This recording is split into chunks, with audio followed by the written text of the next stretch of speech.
Hello and welcome back to geometry. Today we will be looking at what is known as the areas of similar triangles. So in the past we talked about what happens when two triangles are similar to each other, preparing them for, I guess, comparing them using theorems like, say, the AA, the SAS and the SSS, and also the SSS similarity.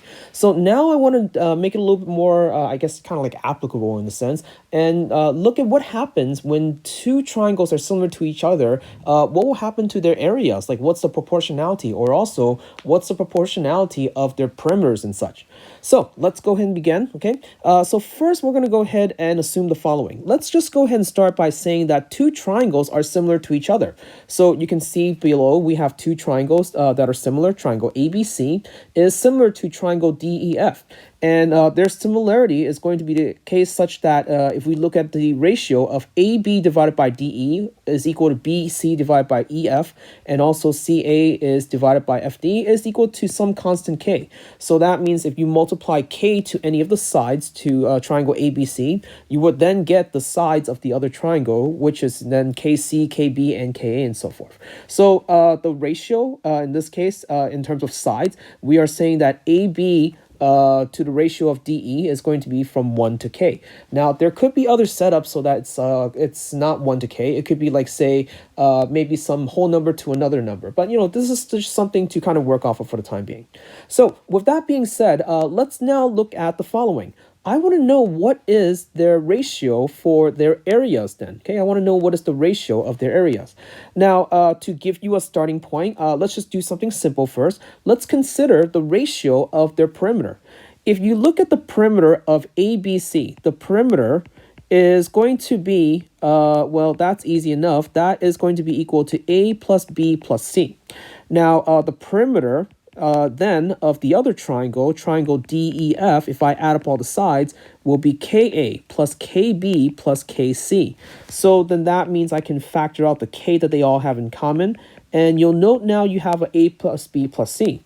So what that means is now if you're comparing the two perimeters, right, the perimeter of triangle ABC, right, with the perimeter of triangle DEF, and I need to get rid of that A because the A stands for area, so I don't want to write that there. The proportionality would then be A plus B plus C to K times A plus B plus C. And since they both have A plus B plus C, then that means the proportionality is just 1 to K. And hopefully that does make sense because the proportionality of AB to DE is 1 to K should also be the same as the perimeters because, well, if you're comparing sides with that ratio, then that means the perimeters, which is the sum of all the sides, should also have the same ratio. So that's where the 1 to K then comes from. But now we're going to look at the area of each of the triangle. That takes a little bit more complexity, unfortunately. So let's do the following then. Let's go ahead and consider how we can find the area of each of the triangle, and then we can apply it then. So here, what I'm going to do is I'm going to go ahead and introduce the altitude for each of the triangles, so then that way we can find the area by base times height. So the altitude for the first triangle is going to be located right here, whereas the altitude of the other triangle is going to be located right there. Now, note what I did was I created a right angle, and also specifically, I separated the two triangles into two other triangles.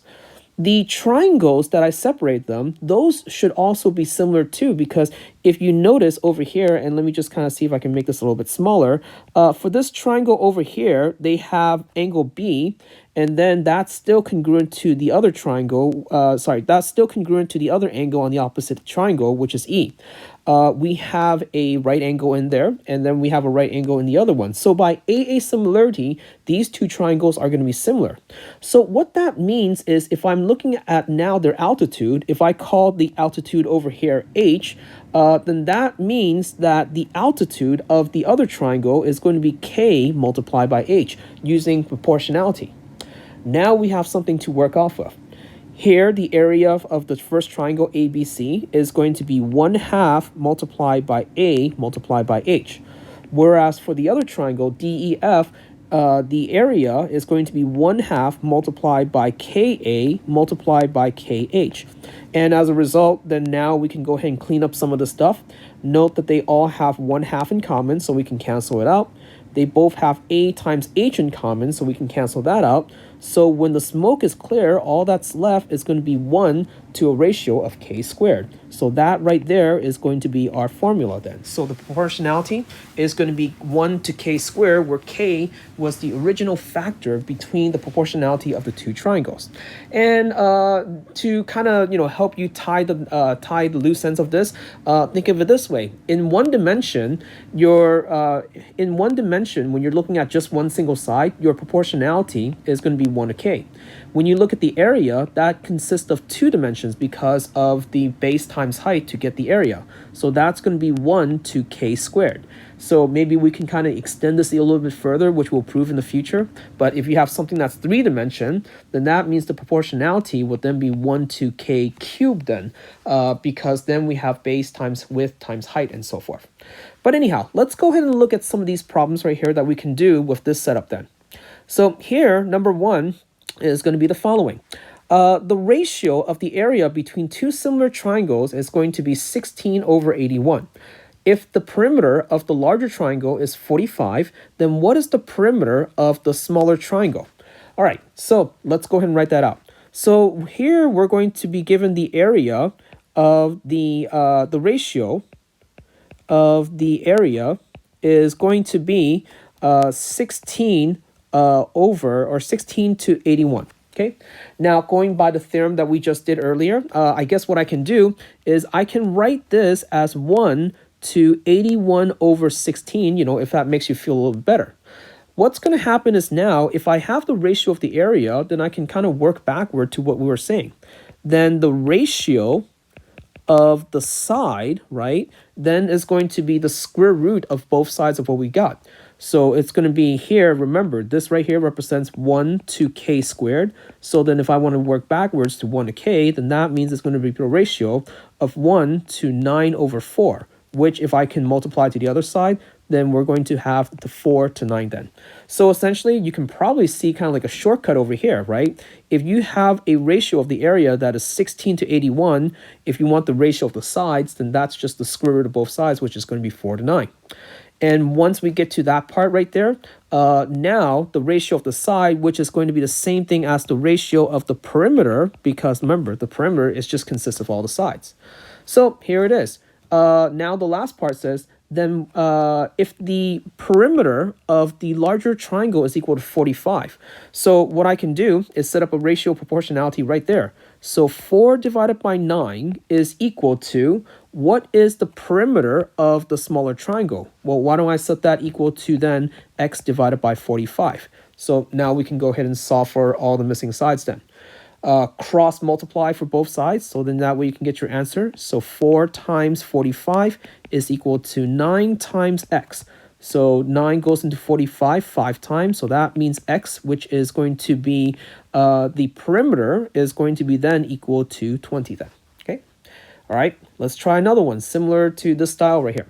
The ratio of the two altitude between two similar triangles is going to be 3 to 7. So the ratio in this case, right, the ratio, let me just go ahead and write that down here. So here, what we're given is the ratio of the altitude, and that is to me 1 dimension. So that means we're talking about the ratio of the sides then. So that is going to be 3 to 7. Now, if the ratio of the smaller triangle, the area of the ratio, if the area of the smaller triangle is 63, then what is the area of the larger triangle? So from here, the ratio of the side, what I can then do is solve for the ratio of the area. And that ratio of the area, using the small trick that I had earlier, is just the square of both sides. So that's 9 to 49 then. Now what I can do is take that ratio or write it as a fraction. 9/49 is then equal to, and let me just write that 9 a little bit better, equal to, the area of the smaller triangle is equal to 63. So that means that 63 should then go on the top because that's the smaller triangle. And what is the area of the larger triangle, which I will denote as x? So that goes on the bottom. So once again, we're going to cross multiply to solve for x, which is the area of the larger triangle. So 9x is equal to 63 multiplied by 49. And since we don't have a calculator, we want to try to reduce as much as possible. 63, 9 goes into 63 7 times, so that means x is equal to 7 times 49, which if I multiply out, is going to be 3 over here, 6 carries over, 28 plus 6, that is equal to 343. So that is going to be the area of the larger triangle. Don't have the units for it, so just write the 343 then, okay? All right. Now let's go ahead and look at this last problem, which is going to be a little bit harder to, just kind of like one step up. It's not exactly harder. Okay, the last part, it says that the ratio of the surface area between two similar rectangular blocks is going to be 25 to 36. So this time, what's different is that you're no longer dealing with something that is 2-dimension. You're dealing with something that's 3-dimension. But the idea, I feel like it's still the same thing. So anyhow, this right here is giving us the ratio of the surface area. Hence, the key word is still area, so that means that we should be using this k-squared thing. So that is going to be our ratio. If the volume of the box is equal to 400, then what is the volume of the larger box? If the volume of the smaller box is equal to 400, then what's the volume of the larger box? Okay, so let's go ahead and look at this then. So the ratio, right, of the area, and even though it's a surface area, it's still going to be the same thing, is going to be 25 to 36. So that's going to be our, k-squared in this case. That we can then use to solve for the ratio of the sides, right? Which will then be the square root of both sides. So that's going to be 5 to 6. Now, if you recall something that I said earlier, but I didn't prove yet because we will definitely prove in the future, is that if you're going from 1D, which is 1 to k, 2D, which is 1 to k squared, then I feel like 3D, which is going to be cubic, then it's going to be from 1 to k cubed. So going back to our example over here, then I feel like the ratio of the volume, right, because you need the length times width times height in order to solve for the total, is going to be 5 cube, which is going to be 125, and 6 cube, which equals to, I think it's 216. So that's going to be 125 to a ratio of 216.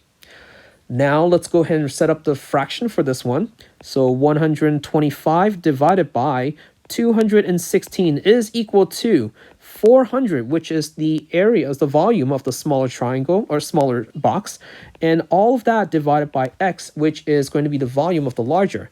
And by the way, if you're wondering, well, why is it that I can do something with like rectangular boxes, which has a polygon size of 4, because it's a quadrilateral, and we've been dealing with only triangles so far? Well, it's because you can have so many, you can build those triangles inside those quadrilaterals. You can fit 2 triangles in a quadrilateral, so hence the idea for, so anything that works for triangle basically is working for quadrilateral and any kind of polygons that we actually have. Nonetheless, finishing this up, and my, looks like it's kind of screwing up, but hopefully we can finish right now. X is going to be equal to, cross multiply to the other side. So let's see. X multiplied by 125 is equal to 400 multiplied by 216. So X is equal to 400 multiplied by 216 and all divided by 125. And I think I'm going to go ahead and leave it there because I don't have the calculator in front of me to do this one. But there you go. Thank you so much for watching, and I will see you guys next time then. Okay, goodbye everyone.